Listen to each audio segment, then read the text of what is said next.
The great kings of the past look down on us from those stars. Really? Yes. So whenever you feel alone, just remember that those kings will always be there to guide you.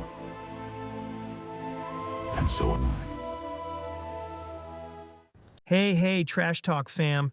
Today we're talking about a legend who left an unforgettable mark on both Hollywood and our hearts, James Earl Jones. Now, if you don't know who he is, crawl out from under that rock you're living under. The man with a voice so deep it could shake the moon has passed on, but oh boy, did he leave us with some epic memories. It's not funny anymore, James! Then why am I laughing? This dude had the voice. I mean, The voice. Darth Vader, Mufasa. And let's be honest, if you didn't tear up when Mufasa died, you've got a heart as cold as yesterday's leftover pizza. His career was as iconic as they come. People are like, wait, Bandit, James Earl Jones was the voice of CNN too? Yeah, that's right. This is CNN was all him. The man had range. He didn't just play kings and dark lords, he told you where to get your news too. Emmy, Grammy, Oscar, Tony, EGOT status, baby.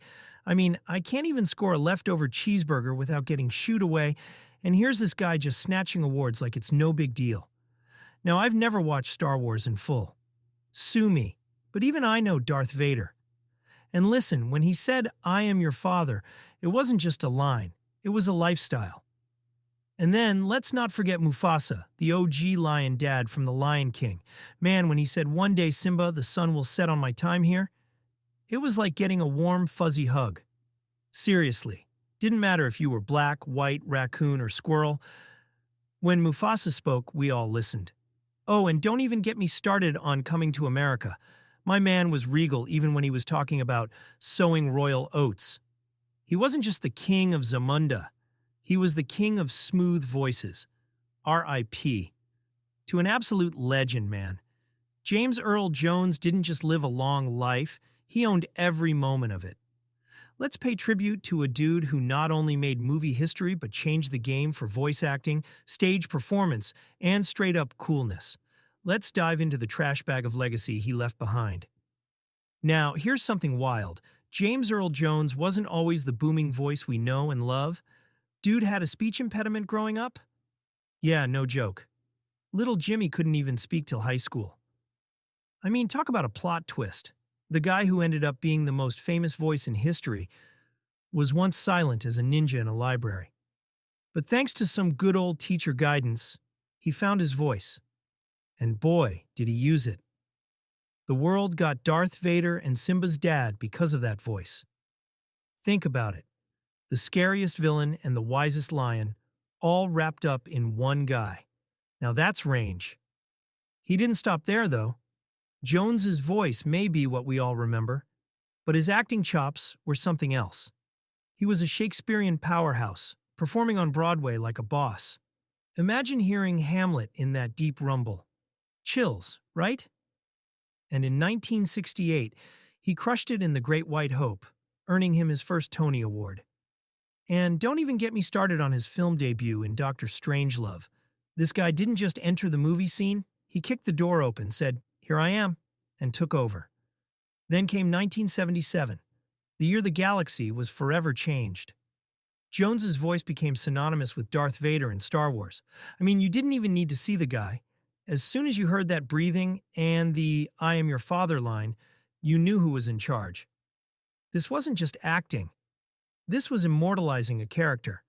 And then, in The Lion King, Jones flips the script and becomes Mufasa, teaching us all about life and responsibility. Like, how do you go from ruler of the galaxy to wise dad of the savannah? Only James Earl Jones could pull that off. But don't let the Hollywood shine fool ya. Jones was more than just a voice actor. He had some serious stage presence, too. He won his second Tony Award for Fences in 1987, reminding us all that he was a force on stage just as much as in the movies. He wasn't just out here voicing animated lions and villains. He was a master of Shakespeare, Broadway, and everything in between. A true Renaissance raccoon. I mean, man. Here's something a little different. Let's talk about where the legend kicked back. My man Jones wasn't just collecting awards, he had some pretty sweet digs, too. He owned a mansion in Manhattan worth about $8 million, right across from Central Park. That's right, while we're out here scrapping for pizza crusts, James was waking up to park views, probably thinking, the force is strong with this one. And so is this real estate. He even had a farm upstate, where he could escape the city life and maybe do some Zen-like farming. The guy knew how to balance the Hollywood hustle with some serious country vibes. Juvenile Diabetes Research Foundation and the Make-A-Wish Foundation. You could say he was kind of like a real-life Mufasa, always looking out for the next generation. And let's not forget, the man was also a tech mogul. Did you know he sat on Intel's board of directors for over a decade? Yup, while we're out here Googling what's a motherboard, Jones was out there helping guide a tech giant. Imagine Darth Vader with a clipboard, making tech decisions. This processor is weak. It must be upgraded. Dude had layers upon layers of talent, wisdom, and impact. By the time James Earl Jones passed, he wasn't just leaving behind a $40 million fortune. He left a legacy that's priceless. He conquered film, stage, radio, and voice acting, and influenced people for generations. His influence was galaxy-wide, but his heart was as real as it gets. The guy won a Tony, an Emmy, a Grammy, and even got an honorary Oscar. That's a legit EGOT status. We're talking Hall of Fame level greatness, people. So there you have it. James Earl Jones wasn't just the voice that gave life to iconic characters. He was a force in every sense of the word, both in the world of entertainment and philanthropy. A true legend. We'll miss you, James. Thanks for showing us how to be powerful, wise, and kind, all in one. All right, fam. That's a wrap for today's tribute. If you dug this, smash that like button, subscribe, and share your favorite James Earl Jones moments in the comments below. Catch you next time, but until then, remember who you are and keep it trashy. Bandit out.